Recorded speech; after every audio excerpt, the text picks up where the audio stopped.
African proverb says, "You can't become a teacher before you are taught." Our next speaker is teaching many kinds of teachers all over Africa. Dr. Stéphane Monet-Mouandjo is Director General of the African Training and Research Center in Administration for Development, known as CAFRAD. The center, located in Tangier, Morocco, was established with support from UNESCO, and it is the first uniquely Pan-African center of its kind. There are 37 members, and all African countries are free to join. Dr. Monet-Mouandjo holds a PhD in International Law and International Relations from the French University of Reims, Champagne-Ardenne. Please welcome Dr. Monet-Mouandjo. Thank you, Michael, for the wonderful introduction. I will be expressing myself in French. Mesdames et messieurs, c'est une fois de plus un très grand honneur pour moi et pour l'institution que j'ai l'honneur de représenter à l'occasion de cette importante rencontre. Cette rencontre qui nous permet une fois encore de discuter sur une problématique majeure qui est celle de l'éducation à la paix. Nous ne saurions en parler dans cette vaste réflexion sans nous référer aux hommes et aux femmes de toutes les cultures, de toutes les langues et de toutes les religions qui par-dessus tout croient à ce noble idéal qu'est la paix. La paix comme idéal, mais aussi la paix comme pratique ou tension nécessaire pour nous garantir à tous, génération d'aujourd'hui, d'hier et de demain, sûreté et sécurité. Il y a quelques années, un de mes étudiants écrivait dans ses travaux de recherche que si la paix n'est pas l'absence de guerre, la paix ne saurait non plus être la conséquence de la guerre. Lorsque cet étudiant devenu enseignante aujourd'hui l'écrivait peut-être, ne mesurait-il pas la profondeur de ce qu'il écrivait alors? Il affirmait de façon indirecte que la paix comme projet n'avait de sens véritable que dans une forme d'éducation transgénérationnelle, voire métagénérationnelle, c'est-à-dire que la question de la paix dépasse les âges, de même qu'elle se transmet à travers les âges. Nous, témoins aujourd'hui d'une histoire, d'une période de l'histoire, parce que nous sommes là aujourd'hui et maintenant, nous bénéficions d'un environnement médiatique ou communicationnel particulièrement dynamique et particulièrement ouvert. Mais cet environnement est aussi, et curieusement, l'un des environnements autant incertains que précaires. La paix, ou ce qui doit en tenir lieu, est de plus en plus menacée, pour des raisons diverses et variées. Les personnes, les institutions, la santé, la sécurité humaine d'une manière générale n'échappent pas à l'inquiétude devenue l'une des caractéristiques de notre temps.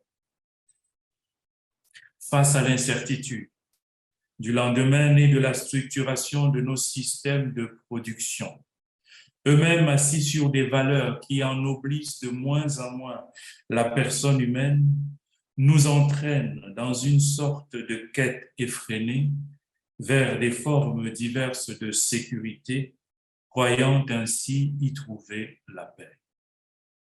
Les institutions internationales, et notamment l'Organisation des Nations Unies, issues de la fin de la Deuxième Guerre mondiale, ont pour la plupart voulu se construire sur l'idéal de la paix. Mais cet idéal a très vite laissé place à celui de la protection. Cette protection a généré des réflexes naturels de protection réciproque et d'autoprotection exacerbée, entraînant parfois des équilibres ponctuels ou des déséquilibres de la peur et avec elle la potentielle terreur. Désormais, ce n'est plus que de paix qu'il s'agit, mais d'éducation à la paix. Mais la question la plus importante qu'il convient de se poser dans le monde d'aujourd'hui, c'est savoir comment construire une éducation à la paix. Il me semble que l'éducation à la paix, objet de notre réflexion, doivent au préalable répondre à la question, comme je l'ai indiqué l'année dernière, à la question du sens de la personne humaine, de sa dignité, de sa respectabilité absolue, indépendamment des critères accidentels que nous octroie la vie et l'organisation de la société. Cela requiert un retour nécessaire aux valeurs, que nous appelons au CAFRAD des valeurs partagées. Vous remarquerez que nous préférons opportunément au concept de valeurs universelles celui de valeurs partagées, qui semble plus respectueux du monde et de sa diversité. Il ne s'agit pas pour le CAFRAD de récuser la prétention universaliste légitime de certains espaces, mais il s'agit de ne point aliéner par ce biais la complexité substantielle du monde dans lequel nous vivons et qui de ce fait conduit à affirmer des principes avec lesquels nous serions presque toujours en décalage par le fait d'une appréciation opportuniste et autocentrée de la réalité. Cela se traduit par le respect, concept de plus en plus galvaudé dans notre société, le respect de soi et de l'autre, de son droit légitime à la différence et à être différent. Dans un contexte où la tentation constante vers une forme subtile d'uniformisme qui contraste avec ce droit intrinsèque et fondamental est toujours plus forte. Cela passe par la culture de l'humilité, si difficile en notre monde, abreuvé de savoir et d'auto-glorification dans lequel les droits d'autrui n'ont curieusement de sens que lorsqu'ils se subordonnent aux nôtres ou garantissent en priorité les nôtres. Quelles peuvent donc être les qualités qui permettraient d'y parvenir? Comme Africain et fier de cette culture si riche, si ouverte, perméable et pragmatique, en raison de son histoire si singulière, les premières qualités d'une éducation à la paix doivent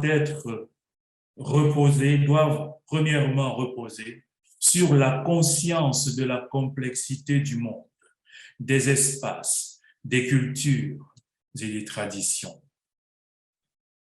Cette prise de conscience indispensable réduirait la tentation de subordonner la pensée et l'agir collectif et individuel à une conception égocentrée de la vie.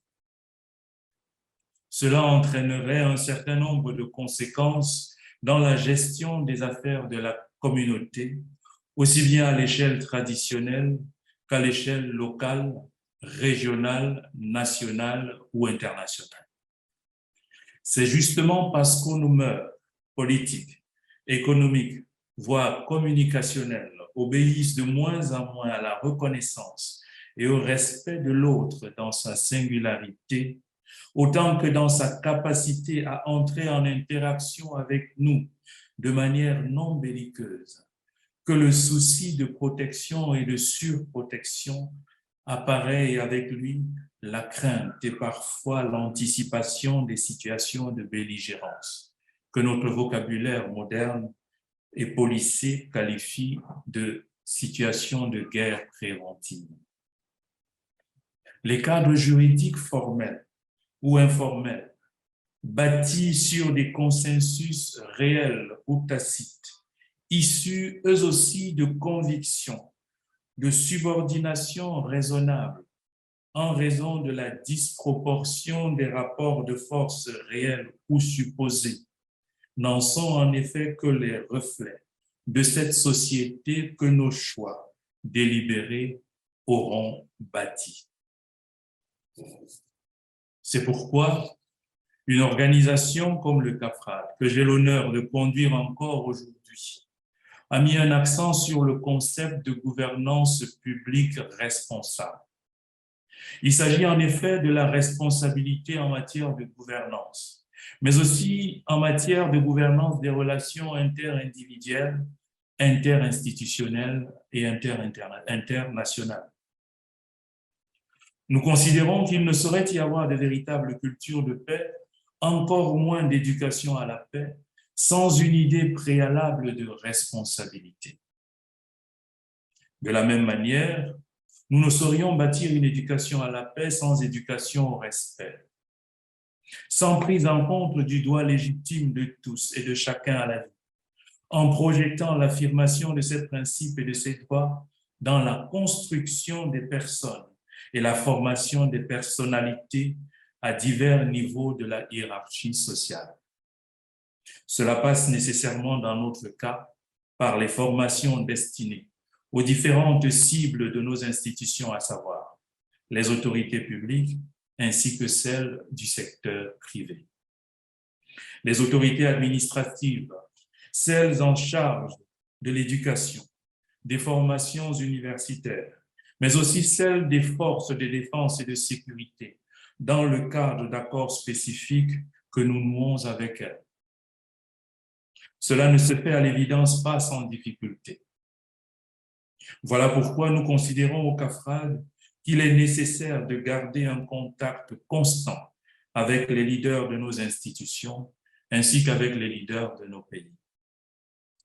Pour ce faire, nous les convions constamment à des échanges d'expériences dans le cadre de formation et de recyclage que nous organisons à leur intention, à Tanger, dans leur pays ou à notre initiative dans des pays qu'ils auront eux aussi choisis et avec lesquels nous aurons été d'accord au préalable.